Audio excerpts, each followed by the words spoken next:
Assalamualaikum warahmatullahi wabarakatuh. Selamat siang, perkenalkan nama saya Atik Marfa. Saya salah satu mahasiswi di Universitas Ngudi Waluyo, jurusan Fikih PAUD. Di sini saya mendapatkan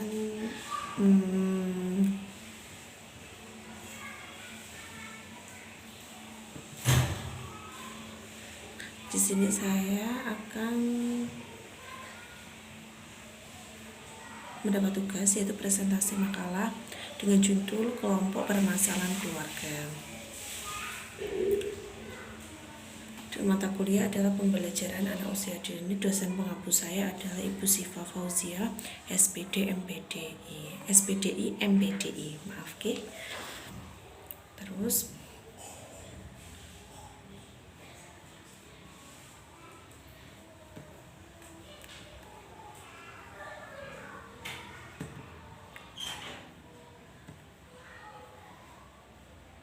sekedar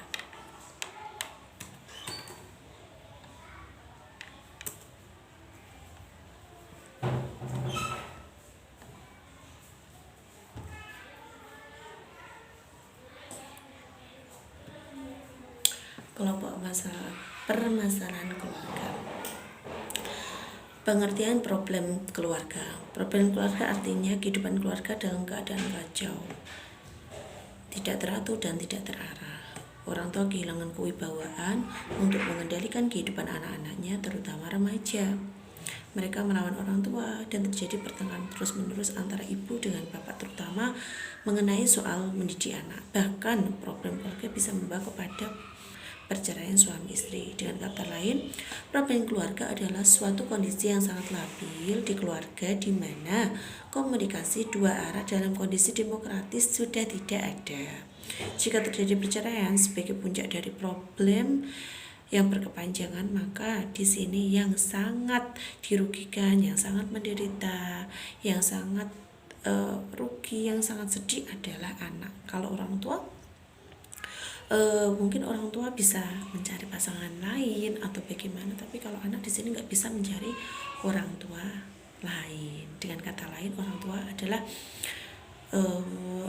orang yang benar-benar dibutuhkan dalam tumbuh kembang anak, dalam kehidupan anak, dalam semua hal yang dibutuhkan anak untuk menjadi dewasa. Kemudian jenis-jenis permasalahan itu ada 7. Yang pertama, masalah perekonomian. Yang kedua, masalah kesehatan. Yang ketiga, masalah seksual. Yang keempat, masalah pendidikan. Kemudian masalah pekerjaan, agama, dan komunikasi. Dalam perekonomian, masalah perekonomian kadang seperti ini.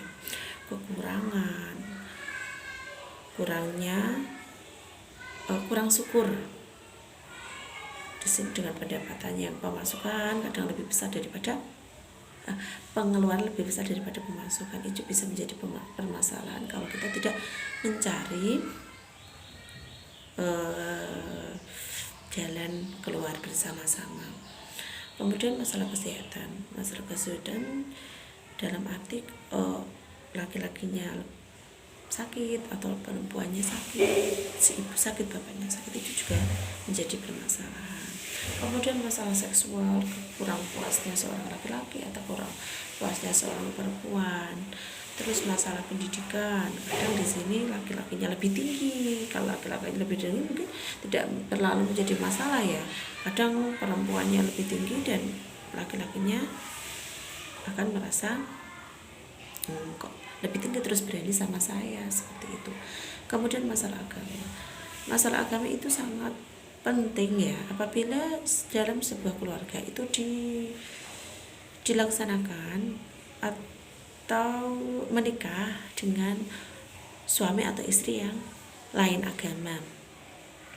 Di sini kalau sudah lain agama, bagaimana nggak lain cara berpikirnya, sudut pandangnya. Agama aja sudah berbeda, maka yang lebih penting adalah satu agama ya. Oke, satu agama. Kalau Islam, kalau Nasrani ya Nasrani, kalau Katolik ya sama-sama Katolik, jadi sudut pandangnya sama. Kalau agama dengan sudut pandang yang berbeda terus menikah, bagaimana bisa satu pikiran.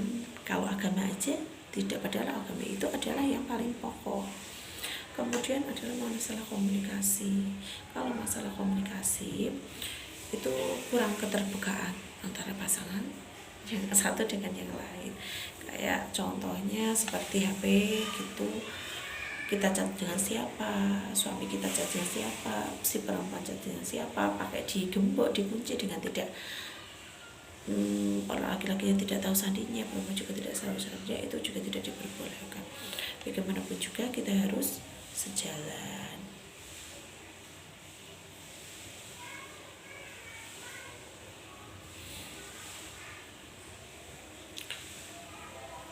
Terus di sini masalah perekonomian ya. Saya lagi atas kembali karena tadi adalah saya belum mengungkapkan faktor-faktor penyebab dan problem perekonomian. Faktor-faktornya yaitu keadaan ekonomi keluarga yang lebih lemah, berpengaruh pada sandang pangan dan papan yang baik. Kadang penghasilan istri yang lebih besar itu juga menjadi masalah, karena menjadi terus berani sama laki-laki merasa direndahkan oleh perempuan, itu juga menjadi masalah. Terus gaya hidup yang berbeda, laki-lakinya dengan gaya hidup yang modern atau kaya, si perempuannya juga tidak. Jadi kita harus berkesinambungan.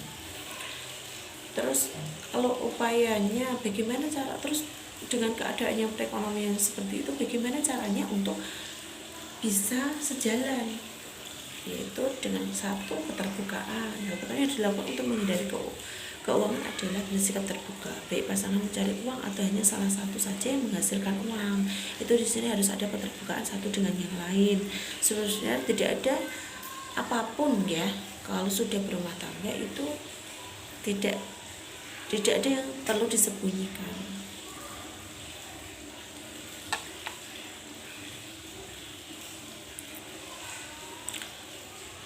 Terus menentukan tujuan jangka panjang dalam hal keuangan. Anda juga harus cermat dan bijak dalam melihat masa depan. Tentukan berapa hal di masa depan yang membutuhkan banyak uang, misalnya biaya pendidikan, liburan, itu juga penting sekali. Karena kalau kurang piknik juga tidak baik. Perempuan dengan banyaknya pekerjaan di rumah yang 20 jam non-stop seumur hidup juga perlu juga piknik, oke? Anak-anak juga perlu.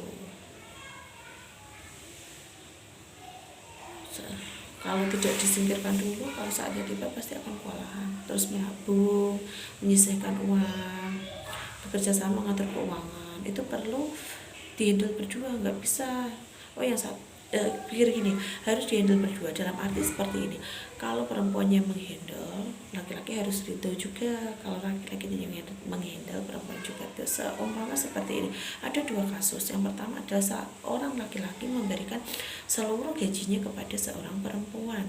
Yang satu ada seorang laki-laki yang memberikan gajinya kepada istrinya, yaitu sebetulnya istri.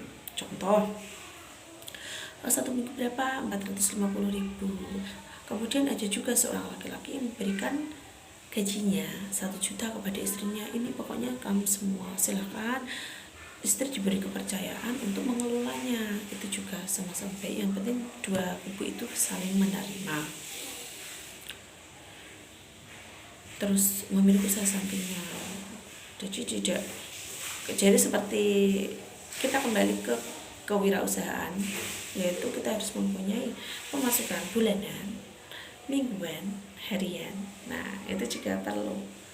Jadi sangat bermanfaat sekali. Terima kasih Ibu Syifa Fauzia sudah memberikan mata kuliah kewirausahaan. Jadi kita tahu ada pemasukan bulanan, mingguan, dan harian. Jadi kalau bulanan sudah ada, mingguan juga sudah ada, terus kita mencari yang harian. Yang harian itu buat apa? Buat beli kebutuhan sehari-hari, seperti apa? Sabun yang tiba-tiba habis dalam sehari itu, untuk jajan anak-anak juga. Masalah kesehatan sangat penting bagi diri, karena itu jika antara keluarga sering sakit-sakitan, maka pengeluaran untuk dokter juga obat-obatan rumah sakit akan bertambah. Apalagi penyakit menular itu membutuhkan keperluan yang lebih banyak lagi. Masalah gizi juga, karena kurang gizi juga tidak baik. Karena sekarang biaya kesehatan sangat mahal sekali, tidak sebanding dengan pendapatan per kapita. Banyaknya penyakit yang bermunculan juga seperti sekarang COVID itu ya.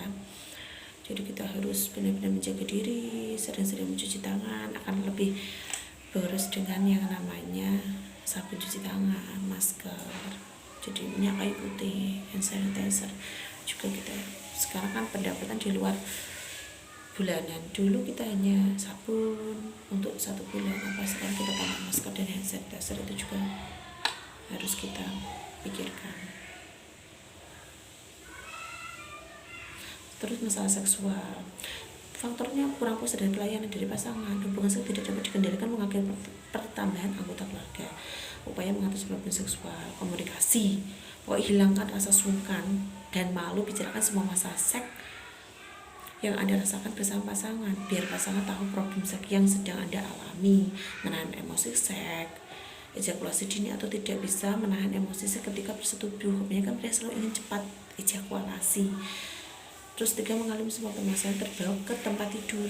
Jadi kalau kita lagi bersenggama dengan suami atau istri kita jangan menceritakan masalah-masalah di luar itu. Pokoknya kita kalau lagi asik ya asik, kalau lagi curhat ya curhat, tapi kalau lagi seperti itu kan menghilangkan mood juga ya. Terus